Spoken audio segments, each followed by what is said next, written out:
Zamanlar qocaldı, fəqanlar ucaldı.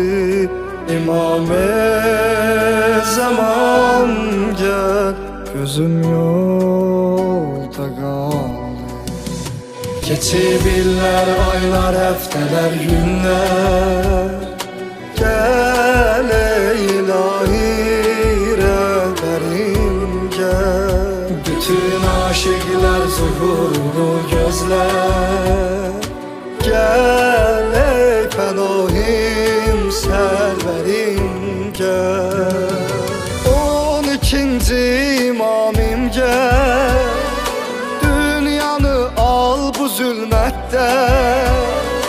Gəl yayılsın gözəl nuru.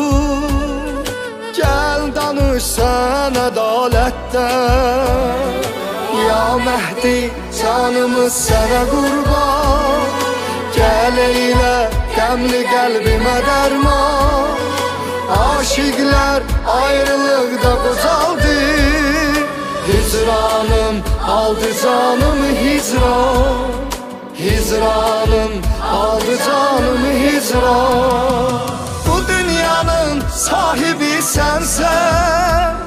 Sen olmasan dünya zulmettir.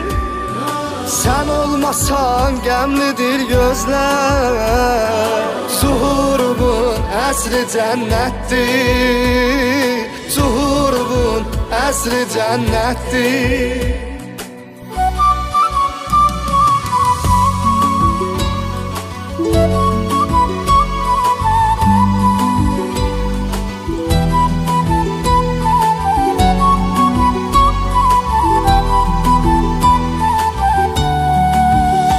Çiçekler solub gel, ürəklər dolub gel.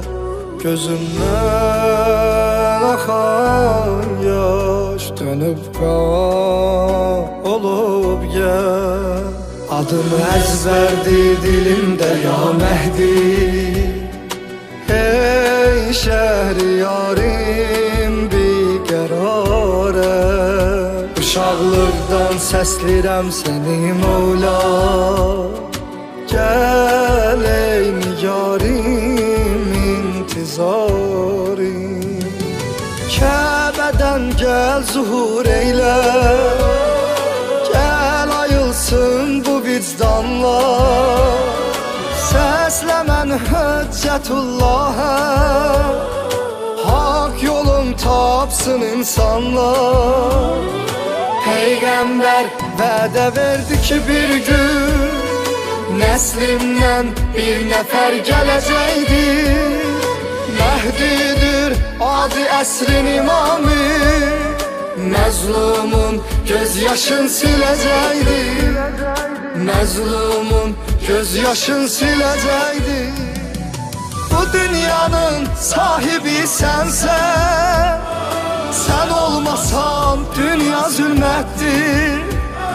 Sen olmasan qəmlidir gözlər. Zuhurun əsri cənnətdir. Zuhurun əsri cənnətdir.